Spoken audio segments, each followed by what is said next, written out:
बंद कर दो लिस्ट को। बिस्मिल्लाहिर्रहमानिर्रहीम।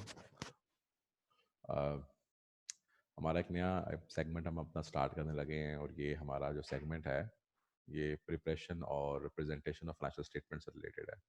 जी अस्तुर क्या मसला है? सर वो जी सर, अस्सलाम वालेकुम सर। जी सर अक्सर। वो ना लास्ट चैप्टर में एक इशू आया 21 में 14 क्वेश्चन के ऊपर। अब बेटा अब चूंकि इसको हम स्टार्ट कर रहे हैं तो उस इशू को हम कहीं किसी भी और स्टेज के ऊपर मूव करके चलते हैं। ज़ाहिर सी तो बात सर है वो उसका लेक्चर पूरा दोबारा से अपलोड करना पड़ना है। ठीक है, नहीं सर, ठीक है, मैं आपको पर्सनली हाँ करूँगा। बता दीजिएगा। चलो,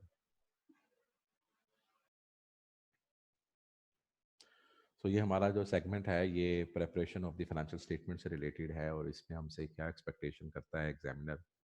इसमें हमसे वो ये एक्सपेक्टेशन करके चलता है कि आप फोर्थ और फिफ्थ स्केड्यूल के ऊपर आपकी पूरी ग्रिप हो और आप अपनी प्रेजेंटेशन और फाइनेंशियल स्टेटमेंट जो है उसमें किसी भी स्पेसिफिक नोट क्या चाहिए यार,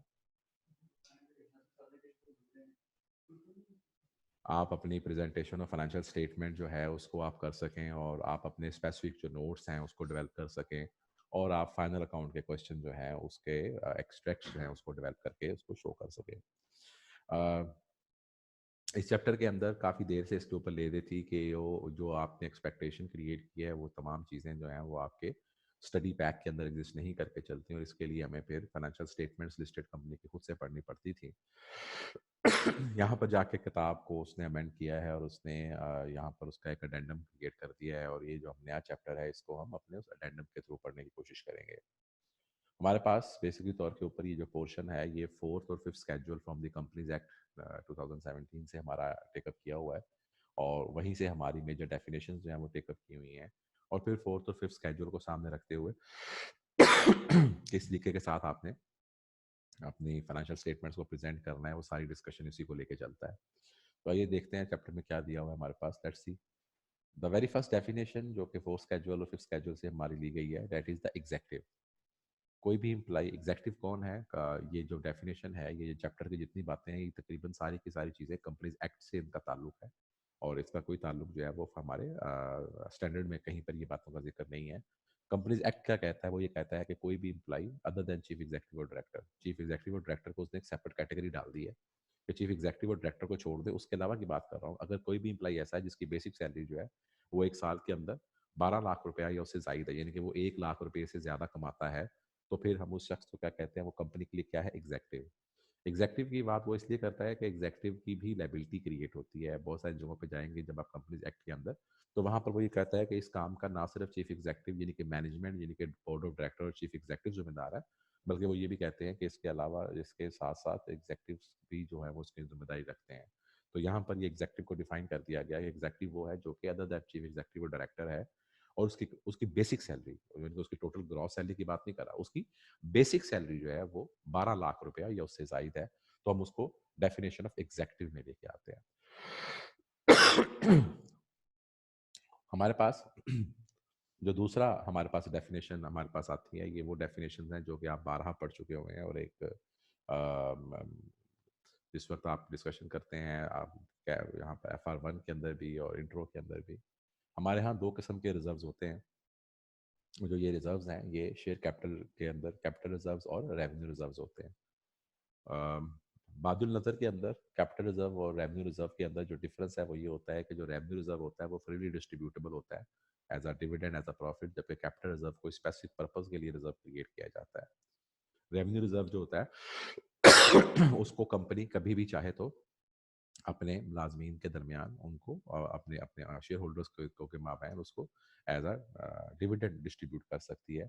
जबकि कैपिटल रिजर्व जो होता है वो किसी खास पर्पज़ के लिए होता है, वो फ्रीली डिस्ट्रीब्यूटेबल नहीं होता, वो सिर्फ उसी वक्त डिस्ट्रीब्यूट हो सकता है जब वो खास पर्पज़ हमने कंप्लाई करना हो या जिस वक्त कंपनी डिसोल्यूशन में जाए। देखिएगा हमें लॉ ने क्या डिफाइन किया है इसको। कैपिटल रिजर्व से मुराद है share premium account, reserve created under any other law for the timing in force, reserve arising as a consequence of scheme of arrangement, profit prior to the incorporation or any other reserve which is not being regarded free for distribution by way of dividend। कहता है जनाब capital reserve से मुराद share premium account है। Share premium account आपको पता है क्या होता है, जब हम 100 रुपए का शेयर 120 रुपए का बेचते हैं तो वो जो ऊपर वाले 20 रुपए हैं वो शेयर प्रीमियम में जाते हैं।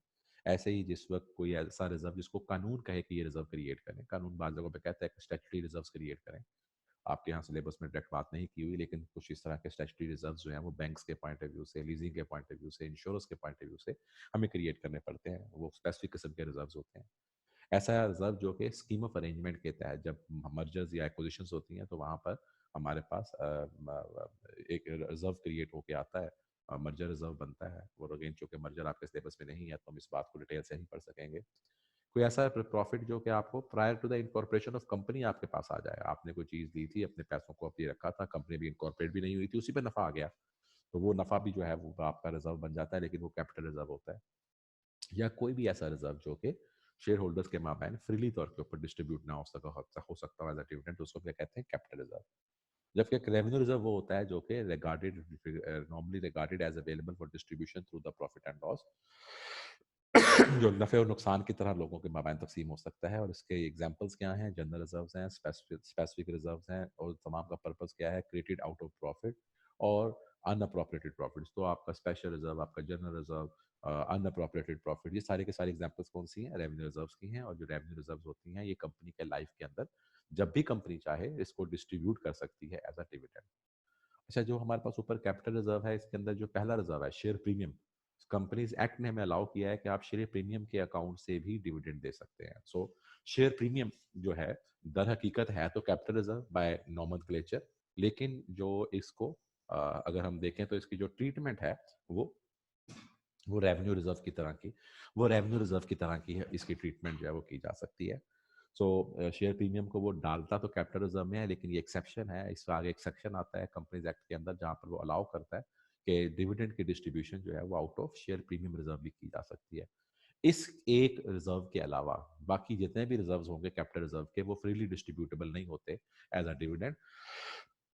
या तो वो अपने पर्पस के लिए होते हैं जिस पर्पस के लिए वो रिजर्व बनाया जाता है, और अगर वो रिजर्व पर्पस के लिए ना हो तो फिर भी एटलीस्ट उनके ऊपर रिस्ट्रिक्शन ये होती है कि अगर आपने उसको डिस्ट्रीब्यूट भी करना है तो वो during the life of the company अपने पर्पस के अलावा एज अ डिविडेंड डिस्ट्रीब्यूट नहीं होते।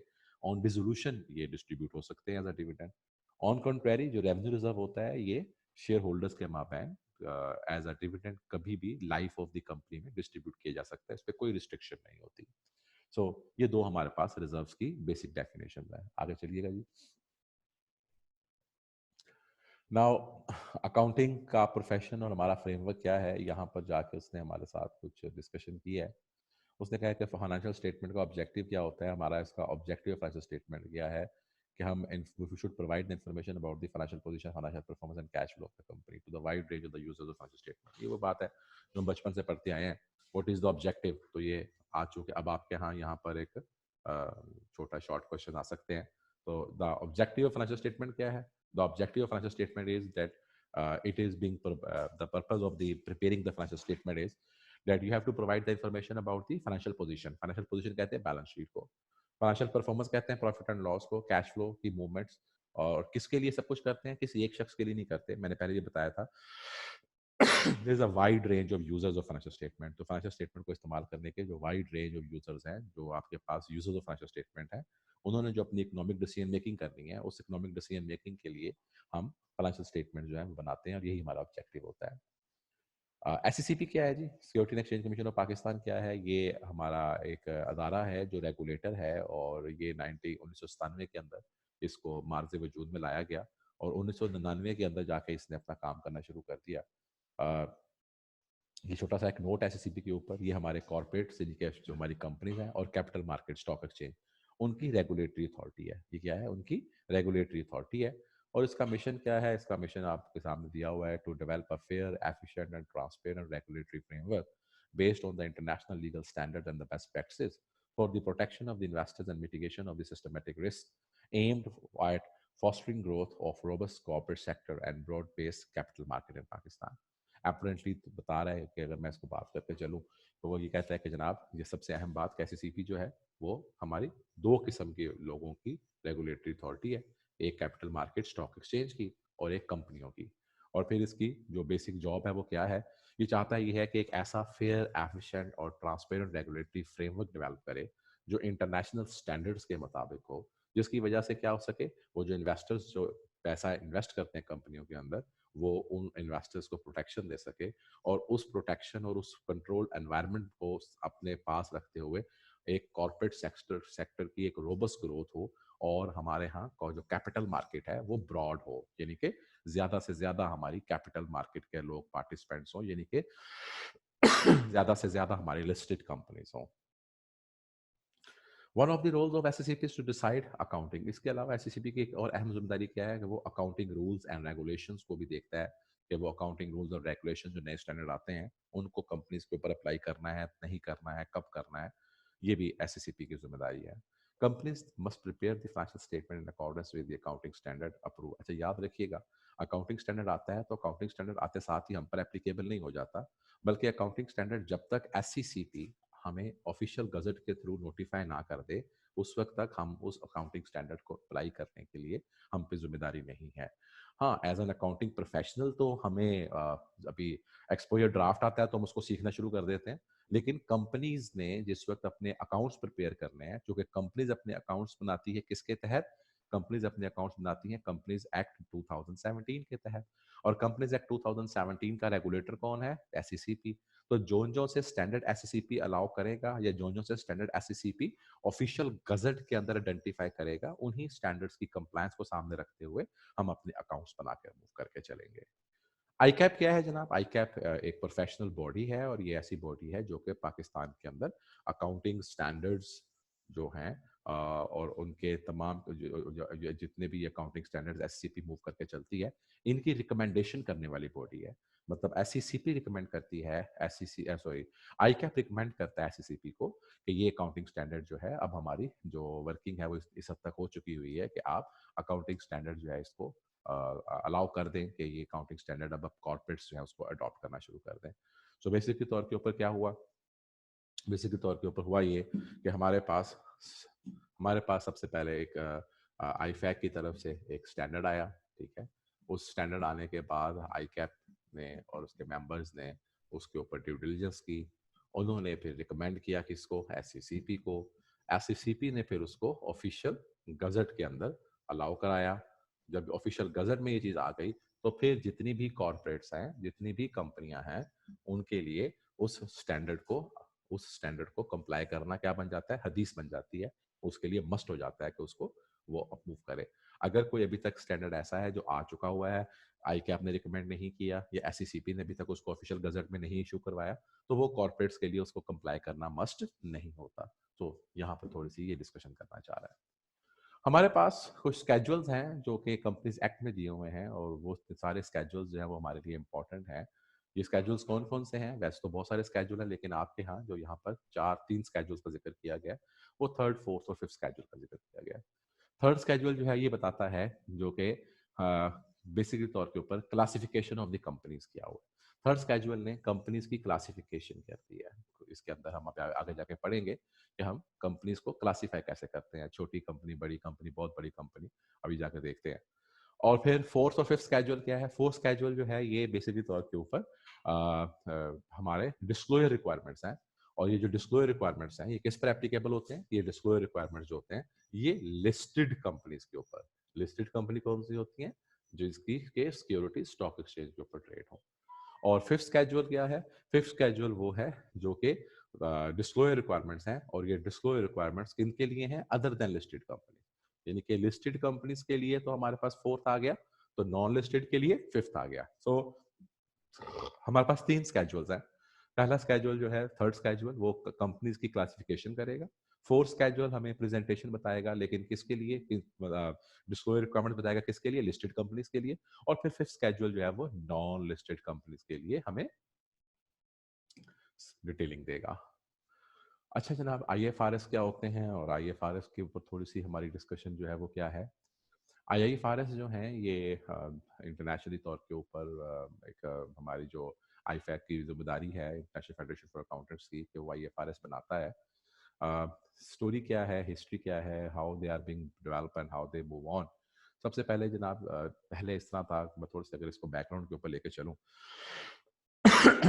बेसिकली तौर के ऊपर किसी ज़माने के अंदर, जिस वक्त 1975 के अंदर यहाँ पर ये सारा काम स्टार्ट हुआ और हमारे आईएएस आने शुरू किए गए, तो that at that time it was the European block and the American block. European block जो था, उन्होंने अपने 9-10 मुल्क इकट्ठे किए और उन्होंने देखा कि हमें मुश्किल आती है, हर बंदा अपने मुताबिक अकाउंटिंग कर रहा है, हम क्यों ना अपनी यूनिफाइड अकाउंटिंग के मेथड्स जो है वो डेवलप कर लें। और इस काम को सामने रखते हुए, यूनिफाइड अकाउंटिंग के मेथड को सामने रखते हुए, उन्होंने क्या डिसाइड किया कि हम अपने अकाउंटिंग स्टैंडर्ड्स बनाने शुरू करेंगे।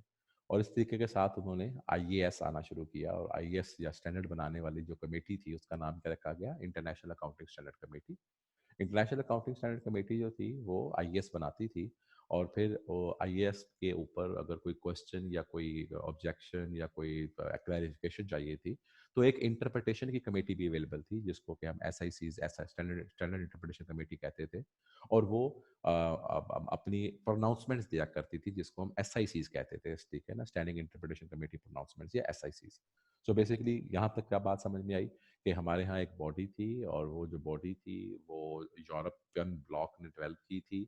यूरोपियन ब्लॉक के अंदर, वहाँ पर शुरू के अंदर ये 8 या 9 मेंबर्स कंट्रीज थी, फिर बाद में कंट्रीज की तादाद बढ़ती गई।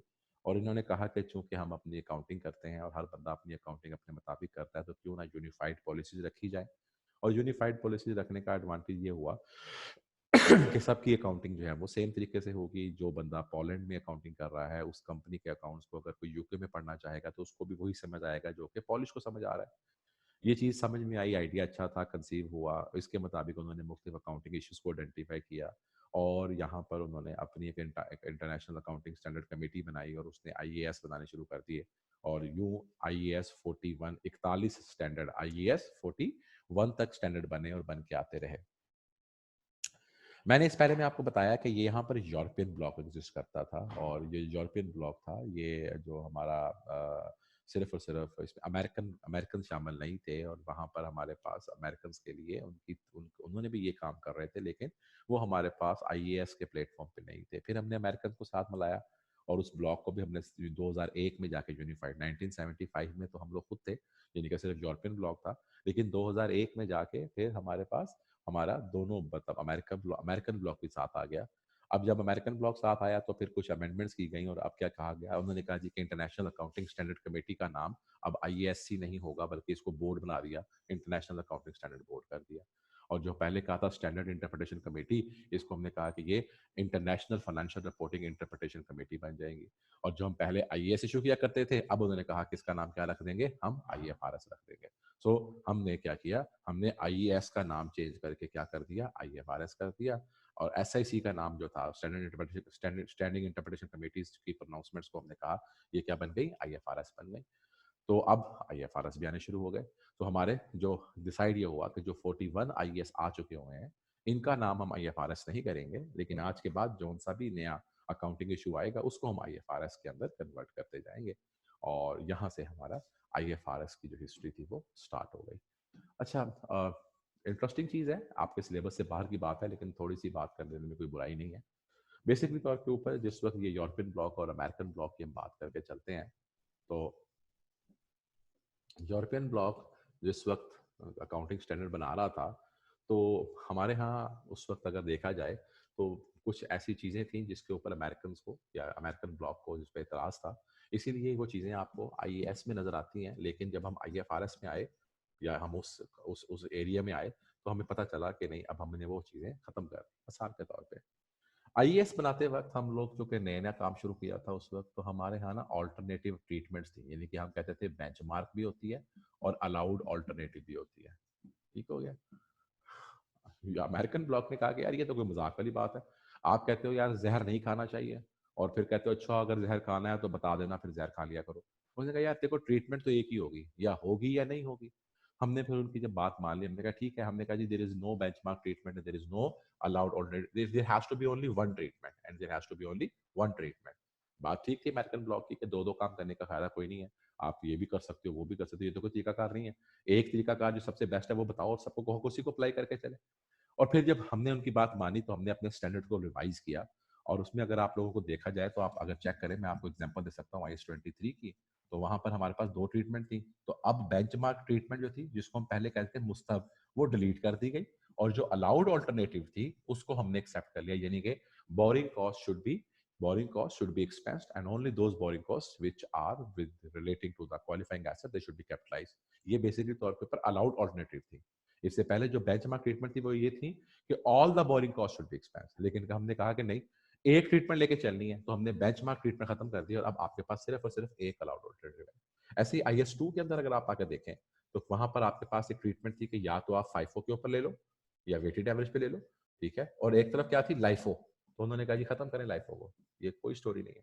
सो यहाँ पर अमेरिकन ब्लॉक में आने के बाद उन्होंने हमसे एक बात ये कही कि आप लोग मल्टीपल ट्रीटमेंट्स के बजाय जो एक मुस्तहब ट्रीटमेंट है उसी को लेके चलेंगे. तो ये तमाम का तमाम ट्रेंड IFRS आने के बाद हमें IAS के अंदर भी अमेंड करना पड़ा. दूसरा उन्होंने कहा कि प्रिसीजन चाहिए. आप कहते हैं कि जी ठीक है, हम हमें हमें हम बहुत प्रिसाइज नहीं कर सकते. उन्होंने कहा जी प्रिसीजन चाहिए, और उस प्रिसीजन के लिए अगर आपको थर्ड पार्टी की कोई सपोर्ट चाहिए, लाइफ मिसाल के तौर पर उन्होंने कहा कि अगर आपने लीज को देख लें या आप IS19 को देख लें, तो वहां पर उन्होंने एक्चुरी को डाल दिया बीच में. वहां पर उन्होंने कहा कि जी लाइफ का एस्टिमेट करें, एक्चुरी का एस्टिमेट करें, डिस्काउंटिंग, हम लोग डिस्काउंटिंग नहीं किया करते थे. उन्होंने कहा कि नहीं, टी टी जो फैक्टर है इसकी बड़ी वैल्यू है, हमें डिस्काउंटिंग भी करनी चाहिए और हमें लायबिलिटी को आज की डेट के मुताबिक बिल्कुल एक्यूरेट करके शो करना चाहिए. IAS की स्ट्रेटजी ये नहीं थी.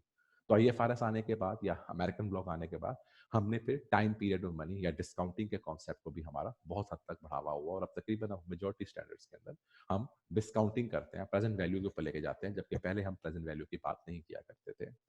ऐसे ही कुछ चीजें ऐसी हैं जो आपके सिलेबस के पॉइंट ऑफ व्यू से नहीं है. मर्जर अकाउंटिंग, उन्होंने कहा जी कि देयर इज नो मर्जर, कोई मर्जर मुर्जर नहीं होता.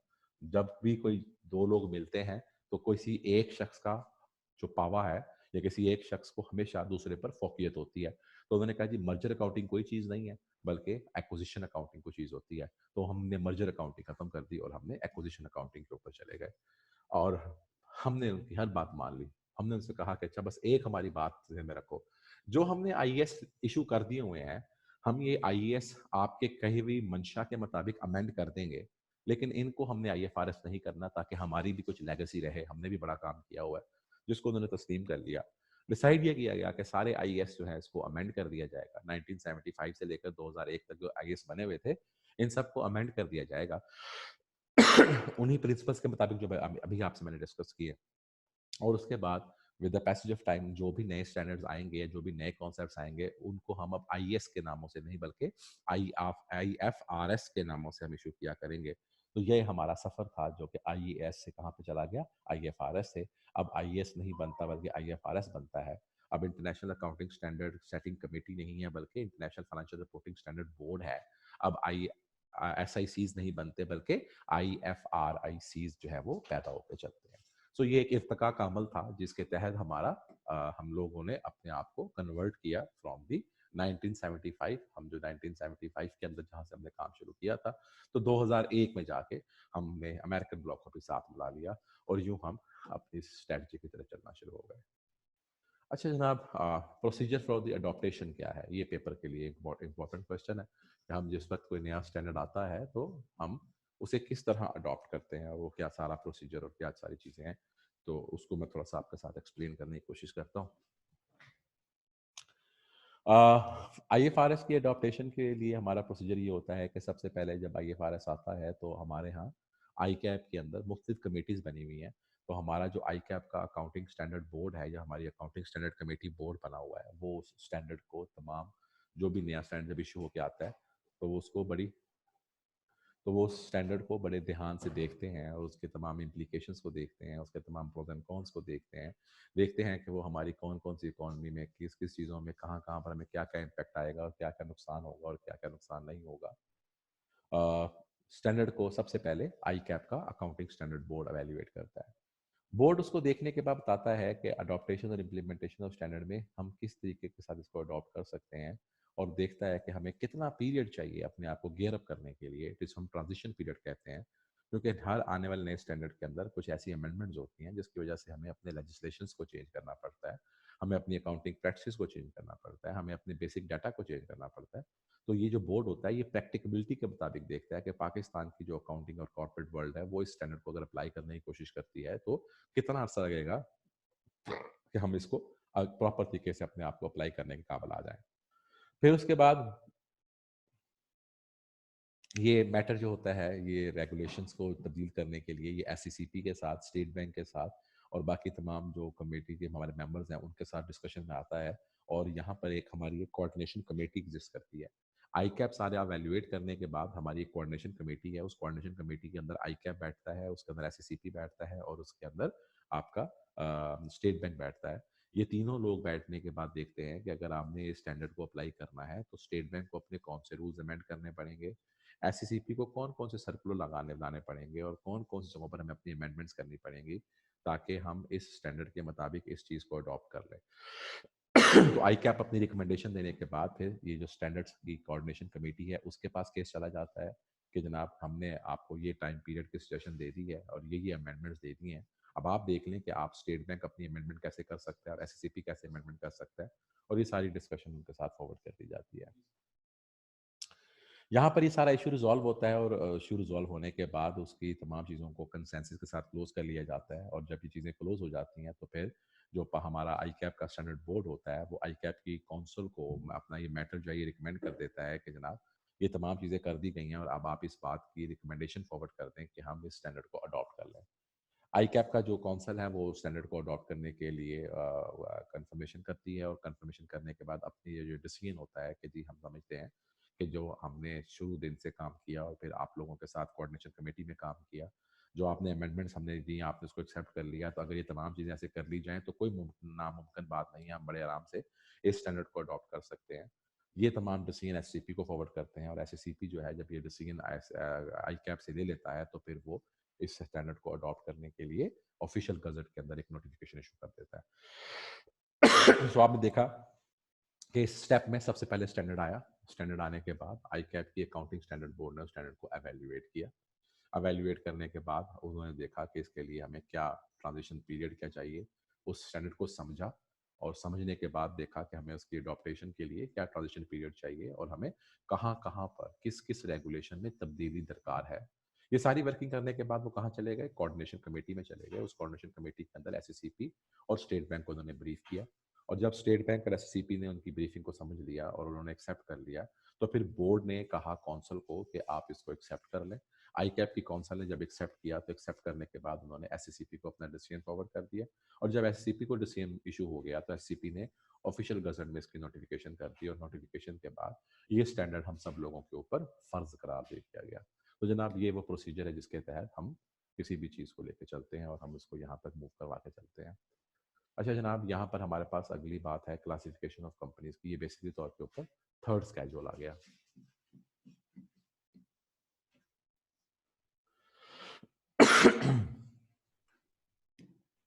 यहाँ तक जो मैंने बात की है, किसी का अगर क्वेश्चन है तो पूछ सकता है। देखना जरा क्यों। यहाँ तक जो मैंने डिस्कशन की है, अगर किसी का यहाँ तक कोई क्वेश्चन है तो ही मैं आस्क। सब आसान काम है, मुश्किल बात तो कोई नहीं है। Okay, that is being good enough. ठीक है जी, क्यों सब आगे चलिएगा। यहाँ हमारे पास थर्ड स्केड्यूल आ गया और ये आज हमारा थर्ड स्केड्यूल हम क्लोज करेंगे। मैंने बताया था कि यहाँ पर हमारे पास एक लिस्ट है और उस लिस्ट के मुताबिक यार ये अमेंडेड तो नहीं है थर्ड स्केड्यूल। स्टॉक ब्रोकर निकल गया बीच में से, स्टॉक ब्रोकर निकल गया हुआ।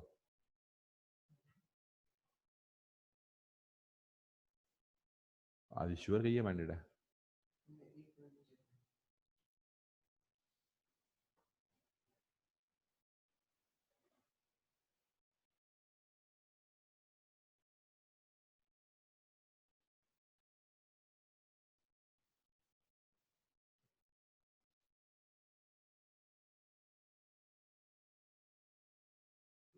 हम्म, सेम है।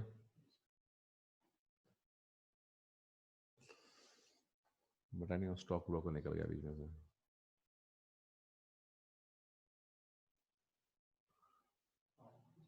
नहीं, हम तो काट देते हैं लेकिन आई कैप ने अभी रैंडम इशू किया, उनको लोगों के पट्टों को फिर भी नहीं पता कि ये वाली चीज़ इसमें उन्होंने निकालने के निकाल। कह नहीं हो इसका, मुझे आपने ना कंपनीज एक्ट से जो लेटेस्ट इसका है ना थर्ड स्केड्यूल, मुझे वो निकाल के दो। ये थर्ड स्केड्यूल ठीक नहीं है। ठीक है। अच्छा, यहाँ पर मैं थर्ड स्केड्यूल के पॉइंट ऑफ व्यू से मतलब ये कि आपके साथ एक बार रीशफल फिर भी कर लूँगा। लेकिन ये है कि थर्ड स्केड्यूल के अंदर हमारे पास देखो जरा, अगर आपके पास लेटेस्ट आया पड़ा हुआ है थर्ड स्केड्यूल, थर्ड स्केड्यूल में उसने हमें कंपनीज की क्लासिफिकेशन करके दी है कि हमारे पास कंपनीज कितनी क्लासेस की हमारे पास कंपनीज हैं, और उस कंपनी को किस तरीके के साथ आपने लेके चलना है। सबसे पहले उसने कहा है कि जी सबसे जो पहली हमारी बेसिक क्लास है वो है public interest company, PIC. Public interest company कौन सी होती है? उसने कहा जी पब्लिक इंटरेस्ट कंपनी से बना लिस्टेड कंपनी, ये वो कंपनीज है जो कि स्टॉक एक्सचेंज के ऊपर लिस्ट होती हैं, उनको हम पब्लिक इंटरेस्ट कंपनीज कहते हैं। और जो ये लिस्टेड कंपनीज हैं, इन लिस्टेड कंपनीज के लिए जरूरी है कि वो सारे आईएफआरएस अप्लाई करें, और fourth schedule SEC companies act के फोर्थ स्केड्यूल के मुताबिक अपने अकाउंट बनाए। याद रखिएगा लिस्टेड कंपनी के ऊपर हमेशा, लिस्टेड कंपनी पे हमेशा क्या लगता है? फोर्थ स्केड्यूल लगता है। इसके अलावा पीआईसी के अंदर नॉन लिस्टेड कंपनीज भी शामिल हो सकती हैं, नॉन लिस्टेड कंपनीज भी शामिल हो सकती हैं। मिसाल के तौर के ऊपर कोई भी पब्लिक सेक्टर की कंपनी, पब्लिक सेक्टर की कंपनी से मुराद ऐसी है जो कि जिस तरह आपकी पब्लिक सेक्टर कंपनीज के अंदर जहाँ पर मोर देन 50% जो फंड्स हैं वो गवर्नमेंट के लगे हुए हैं, तो वो पब्लिक सेक्टर कंपनी के जुम्मे में आ जाती है। पब्लिक यूटिलिटी कंपनीज जिस तरीके के साथ वापटा, आपका रेलवे, ये तमाम पब्लिक यूटिलिटी कंपनीज बन जाती हैं। और इसके अलावा holding the assets in fiduciary relationship, अगर कोई बंदा कोई फिड्यूशियरी रिलेशनशिप के अंदर लोगों के एसेट्स जो है अपने पास होल्ड कर, इस तरह बैंक जो है वो लोगों के पैसे अपने पास उनके पास पड़े होते हैं, इंश्योरेंस कंपनीज के पास होती हैं। ये ब्रोकर्स निकाल दिए गए हैं, मेरे मतलब स्टॉक ब्रोकर्स का ऐसा वो आ गया हुआ है, they are no more being there. Pension funds, mutual funds, investments, banking, यानी कि आप यूँ समझ लें होल्डिंग द एसेट फिड्यूशियरी मतलब ये है कि जो तमाम लोग जो कि बैंकिंग के कारोबार से रिलेटेड है। इसी तरीके के साथ अगर कल कल कल वो किसी स्टेज पे ये कहें कि जिनके इतने नंबर ऑफ शेयर्स हैं नोटिफाई करें, या जिनके एसेट्स की तादाद इतनी है, ये दोनों भी नोटिफाइड नहीं है, तो जिनके एसेट्स की तादाद इतनी हो या जिनके नंबर ऑफ शेयर इतने हो, ये भी एक ऐसी उन्होंने शिफ्ट डाली हुई है जिसको उन्होंने क्लियर नहीं किया हुआ, मतलब अभी ये नोटिफिकेशन में नहीं है कितने शेयर्स हों या कितनी उसकी एसेट की तादाद हो। तो क्या बात हुई कि पब्लिक इंटरेस्ट कंपनीज वो कंपनीज हैं जो कि या तो लिस्टेड कंपनीज होती हैं, जिनके लिस्टेड कंपनीज तो 100% public sector, 100% public interest companies हैं, और उनके ऊपर आईएफआरएस लगता है और फोर्थ का स्केड्यूल लगता है। लेकिन नॉन लिस्टेड कंपनीज जो है उनके ऊपर आईएफआरएस तो लगता ही लगता है, लेकिन उनके यहाँ चूंकि वो नॉन लिस्टेड है तो फोर्थ स्केड्यूल नहीं लगता, बल्कि फिफ्थ स्केड्यूल लगता है इनके ऊपर। और ये कौन सी कंपनीज हैं? ये वो कंपनीज हैं जो कि या तो पब्लिक सेक्टर कंपनीज हो, या पब्लिक यूटिलिटी कंपनीज हो, या बैंकिंग कंपनीज हो। इन तीन कंपनीज को हमने यहाँ पे डाला हुआ है, पब्लिक सेक्टर कंपनी को, पब्लिक यूटिलिटी कंपनी को, और मैंने बैंकिंग कंपनी, ये सारी की सारी बैंकिंग कंपनी है। ये पहली कैटेगरी है। दूसरी कैटेगरी है जिसको हम कहते हैं जी large size company. Large size company क्या है? लार्ज साइज कंपनी को यहाँ पे डिफाइन किया हुआ है। लार्ज साइज कंपनी जो है ये नॉन लिस्टेड कंपनीज होती हैं, ये नॉन लिस्टेड कंपनीज होती हैं, और इनके लिए क्या कहता है, इनका पेड अप कैपिटल जो होता है वो 200 मिलियन या उससे ज्यादा होता है, या इनकी टर्नओवर 1 अरब से ऊपर की होती है, या ये 750 से ज्यादा एम्प्लॉय रखते हैं। मतलब कहने की बात क्या है, अगर कोई कंपनी पब्लिक इंटरेस्ट कंपनी नहीं है तो फिर आपने देखा आपने शुरू कहां से करना है, उसको ऊपर से नीचे आना है। अगर तो कोई कंपनी पब्लिक इंटरेस्ट कंपनी है तो वो निकल गई। अब पब्लिक इंटरेस्ट कंपनी नहीं है तो फिर हम आगे जाकर देखते हैं, हम कहते हैं अच्छा यार है तो company non listed, listed company तो नीचे आ ही नहीं सकती, लिस्टेड कंपनी सारी सारी चली गई। अब इसका मतलब ये हुआ कि पीआईसी के अंदर सारी लिस्टेड चली गई हैं। अब जितनी भी बाकी कैटेगरियां हैं वो सब किसके लिए? नॉन लिस्टेड के लिए। हाँ, कुछ नॉन लिस्टेड जिस तरह मैंने भी आपको बताया, पब्लिक सेक्टर की कंपनीज या आपकी यूटिलिटीज की कंपनीज या बैंकिंग कंपनीज, अगर वो नॉन लिस्टेड भी हैं तो वो फिर भी पीआईसी में आएंगी। लेकिन अगर वो पीआईसी में नहीं आती तो फिर हमारे पास सेकंड कैटेगरी कौन सी आती है? लार्ज स्केल कंपनी की।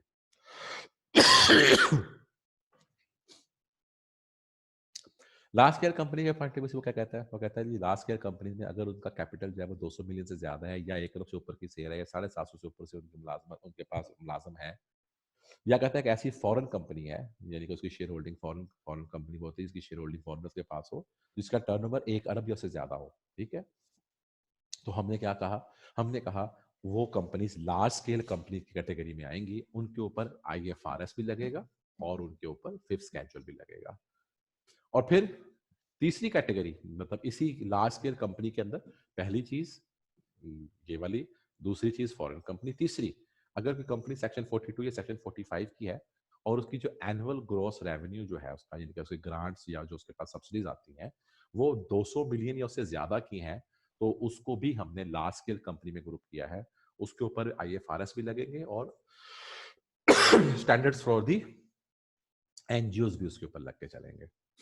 तीसरी हमारी कैटेगरी आती है जी मीडियम साइज। मीडियम साइज के अंदर क्या बात हुई, ये पहली मीडियम साइज कंपनी कौन सी होती है, जिसका पेड अप कैपिटल वो 200 से ऊपर वाला जो था वो लार्ज स्केल में था, 200 से नीचे वाला मीडियम साइज में है। टर्नओवर अगर 1 अरब से ऊपर की है तो वो लार्ज स्केल था, 1 अरब से कम है तो वो मीडियम में है। एम्प्लॉई 750 से ऊपर हो तो लार्ज स्केल में है, अगर 250 से लेकर 750 तक हो तो वो क्या है, वो फिर मीडियम साइज में आती है। इनके लिए आईएफआरएस नहीं लगेंगे, बल्कि नए एक रिवाइज्ड आई स्टैंडर्ड है, एएफआरएस अकाउंटिंग फाइनेंशियल रिपोर्टिंग स्टैंडर्ड्स हैं स्मॉल साइज एंटिटीज की। ये एक स्पेसिफिक स्टैंडर्ड्स हैं, आसान है, बहुत डिटेल्ड नहीं है, लेस रिक्वायरमेंट है, क्योंकि छोटी कंपनीज हैं, इन छोटी कंपनीज के लिए सारे आईएफआरएस लगाना पॉसिबल नहीं है, तो इनके लिए फिर आईएफआरएस नहीं अप्लाई होते बल्कि डबल एएफआरएस अप्लाई होते हैं, और साथ इनके फिक्स स्केड्यूल लगता है। ये पहली कैटेगरी आ गई मीडियम की। इसी के अंदर दूसरी कंपनी आ गई ऐसी प्राइवेट लिमिटेड कंपनियां, जिसके का ऐसी ऐसी प्राइवेट लिमिटेड कंपनीज जिस, अच्छा ये आप पीछे देखिएगा जरा, ये पीछे आ रहा हूँ, ये कौन सी हैं, ये नॉन लिस्टेड पब्लिक कंपनीज थी। प्राइवेट कंपनी थी, नॉन लिस्टेड पब्लिक कंपनी। यहाँ पे आगे बता रहा हूँ, प्राइवेट कंपनी, अगर कोई प्राइवेट कंपनी है जिसका कैपिटल 10 मिलियन से लेकर 200 मिलियन तक है, ये जिसकी टर्नओवर 100 मिलियन से लेकर 1 अरब तक है, ये जिसके एम्प्लॉय 250 से लेकर 750 तक है, वो भी इसी में कैटेगराइज कर रहे हैं। और फिर अगली बात कहता है फॉरेन कंपनी जिसका के कैपिटल या जिसका जिसका टर्नओवर 1 अरब से कम की, 1 अरब से ऊपर की होगी तो लार्ज स्केल में चली गई, 1 अरब से कम हुई तो मीडियम में आ गई। 42-45 की कंपनी जिसकी के पैसे 200 मिलियन से कम के, 200 से ऊपर हुए तो वहां चले गए, 200 से कम हुए तो इधर आ गए। तो यहाँ पर इनके लिए क्या लग रहा है, इसके लिए अकाउंटिंग स्टैंडर्ड फॉर एनपीओज लग रहे हैं, अकाउंटिंग स्टैंडर्ड फॉर एनपीओज लग रहे हैं। और ये जो बाकी तमाम जो ये कंपनीज थी बी और सी, इसको उसने पीछे बता दिया हमारे पास, ये देखिएगा।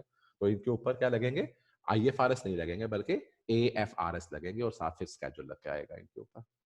और फिर आखिरी कंपनी जो है सबसे छोटी कंपनी है, वो कौन सी होती है, इसे हम कहते हैं स्मॉल साइज कंपनी। ये प्राइवेट लिमिटेड कंपनी हो सकती है, और उसका पेड अप कैपिटल 10 मिलियन तक होता है, उसकी टर्नओवर 100 मिलियन से ऊपर की नहीं होती, और उसके एम्प्लॉय की 250 से ऊपर की नहीं होती। इसके ऊपर हमारे पास वही जो हमने एएफआरएस की बात की, रिवाइज एएफआरएस फॉर एसएससी लगता है, और साथ इसके ऊपर फिफ्थ स्केड्यूल लगता है। सो यहाँ पर आप देख सकते हैं कि स्मॉल साइज कंपनीज और मीडियम साइज कंपनीज के ऊपर अकाउंटिंग स्टैंडर्ड नहीं लगते, बल्कि एएफआरएस अकाउंटिंग फाइनेंशियल रिपोर्टिंग स्टैंडर्ड्स लगते हैं। जबकि लार्ज साइज के ऊपर और पब्लिक इंटरेस्ट कंपनीज के ऊपर जो आपके स्टैंडर्ड्स हैं वो पूरे के पूरे फुल फ्लेज स्टैंडर्ड लग के चलते हैं। अच्छा, यहाँ पर ये एक बड़ा कंपनीज का तादाद याद कर लेंगे आसानी के साथ, एक नोट दिया हुआ है, वो नोट समझना जरूरी है, देखते हैं वो क्या बात करता है। क्लासिफिकेशन ऑफ कंपनी जो होती है ना, ये हमने कैसे करना होता है, हमने अगर 2015 में कम 2019 में या 2020 में क्लासिफिकेशन करनी है, तो 2020 के अंदर क्लासिफिकेशन करने के लिए आपने जो अकाउंट्स जिनको देखकर फैसला करना है कि मैं इसको स्टैंडर्ड लगाऊं कि ना लगाऊं, वो ड्यूरिंग द ईयर के अकाउंट नहीं देखते, बल्कि पिछले साल के अकाउंट देखते हैं। लास्ट ईयर के जो अकाउंट होते हैं ऑडिटेड, उनकी बेस पे फैसला किया जाता है कि ये कंपनी जो है ये कौन सी कैटेगरी में आएगी। The classification of company can be changed where it does not fall under the previous criteria for 2 consecutive years. जब तक, अगर सपोज करें मेरा क्राइटेरिया डाउनग्रेड हो जाता है तो 2 कंसेक्टिव साल जब तक, मैंने मिसाल के तौर के ऊपर मैंने अपना मेरी कंपनी जो थी, मैंने ये लास्ट ईयर देखा तो मैं पब्लिक इंटरेस्ट कंपनी था। अगर मैं पब्लिक इंटरेस्ट कंपनी था तो 2020 के अंदर मैंने अपने आप को पब्लिक इंटरेस्ट कंपनी, मैं 2019 में क्या था, पब्लिक इंटरेस्ट कंपनी, तो 2020 में मैं फिर अपने आप को पब्लिक इंटरेस्ट कंपनी कहूंगा। अब जब मैं 2021 में गया तो मैंने कहा कि 2020 के मुताबिक तो मैं पब्लिक इंटरेस्ट एंटिटी नहीं हूँ, लेकिन चूंकि मैं 2019 में पब्लिक इंटरेस्ट एंटिटी हो चुका हुआ हूँ, तो मुझे अभी भी पब्लिक इंटरेस्ट एंटिटी के तौर पे ही चलना पड़ेगा। यहां तक कि 2020 और 2021 अगर ये दोनों साल मैं पब्लिक इंटरेस्ट एंटिटी नहीं बनूंगा, तो फिर 2022 में जाके मैं अपनी क्राइटेरिया चेंज करूंगा, अदरवाइज मैं अपना क्राइटेरिया चेंज नहीं कर सकता। जो नंबर ऑफ एम्प्लॉइज की बात करता है, वो क्या कहता है कि नंबर ऑफ एम्प्लॉइज जो होते हैं वो एवरेज एम्प्लॉइज होते हैं। हम तरीकाकार कैसे निकालते हैं एवरेज एम्प्लॉइज का, हम 12 महीनों के आखिरी डेट में जो हमारे पास एम्प्लॉइज होते हैं उनकी तादाद को लेके तकसीम करके उनको जमा कर देते हैं और 12 पे तकसीम कर लेते हैं, तो हमारे पास क्या जाते हैं, average number of employees.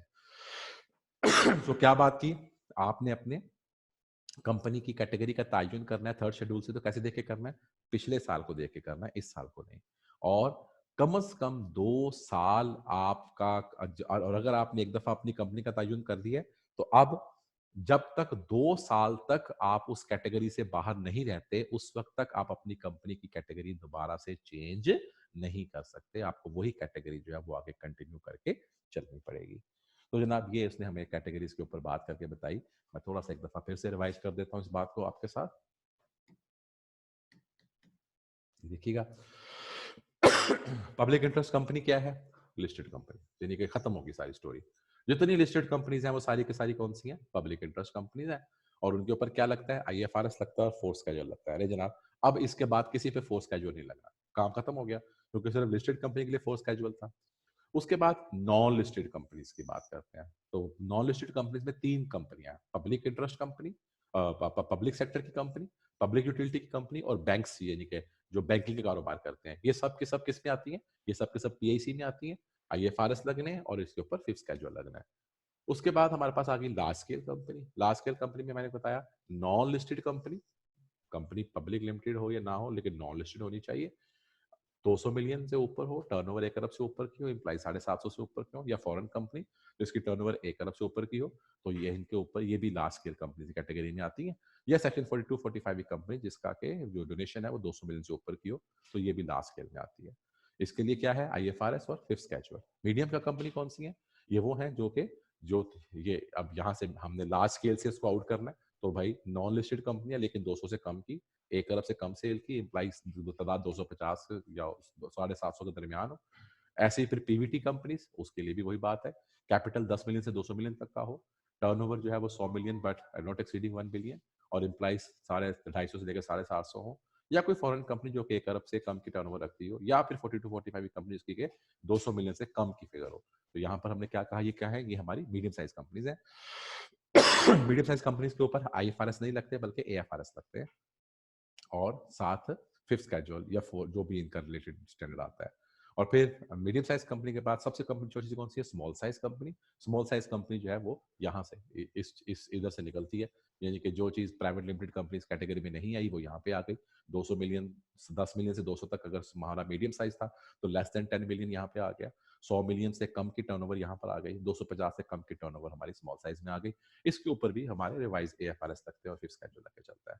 Status company का आपने हमेशा लास्ट ईयर की फाइनेंशियल स्टेटमेंट लेके चलना है। 2 साल तक, पिछले 2 साल तक जो उसका स्टेटस चलेगा उसी के मुताबिक आप उस कंपनी को लेकर चलेंगे। कम से कम 2 साल तक वो अपने स्टेटस को जब तक वो रिवोक नहीं करती, आप उसी स्टेटस को आगे लेके चलते रहेंगे एंड नॉट अदरवाइज। इस बात को मैं समझाने की कोशिश करता हूँ। मेरे पास यहाँ पर मैं कहता हूँ जनाब 2019 था, मेरे पास 2020 था। 2019 के अंदर मेरी जो कंपनी थी मैं कहता हूँ वो पब्लिक इंटरेस्ट कंपनी थी। 2020 में मैं कहता हूँ वो लार्ज साइज कंपनी थी।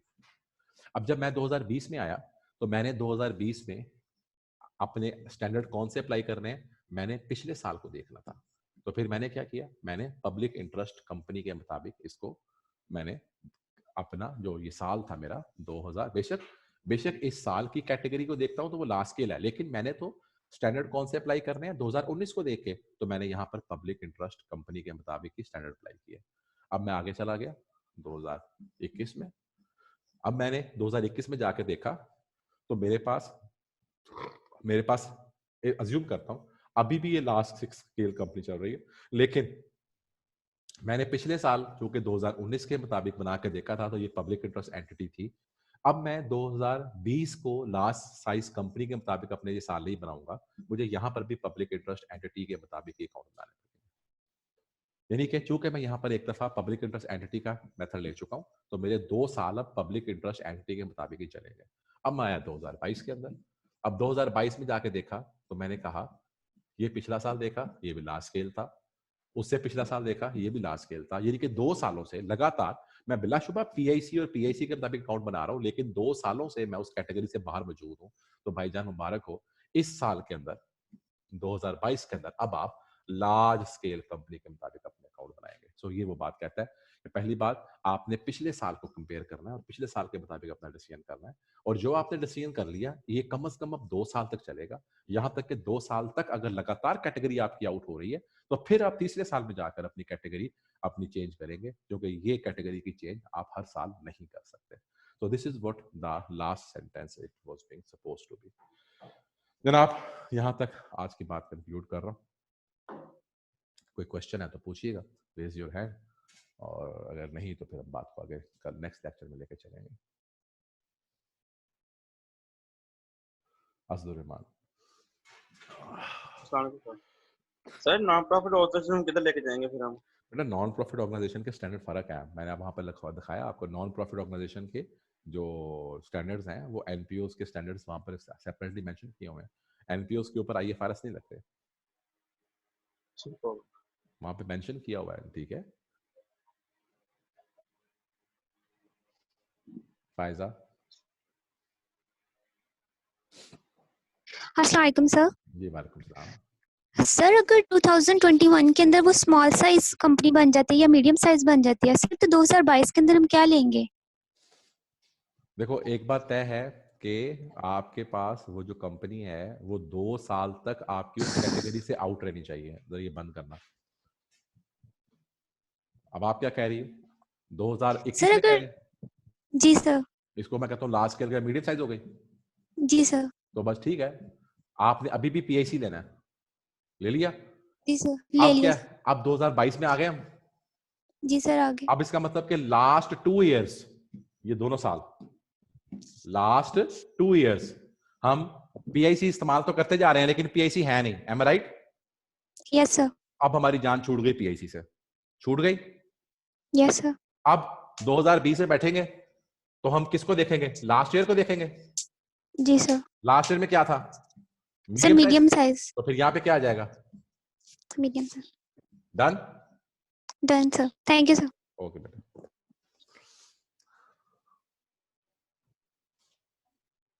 ओके जी, thank you and god bless you, stay blessed, इंशाल्लाह मुलाकात होती है।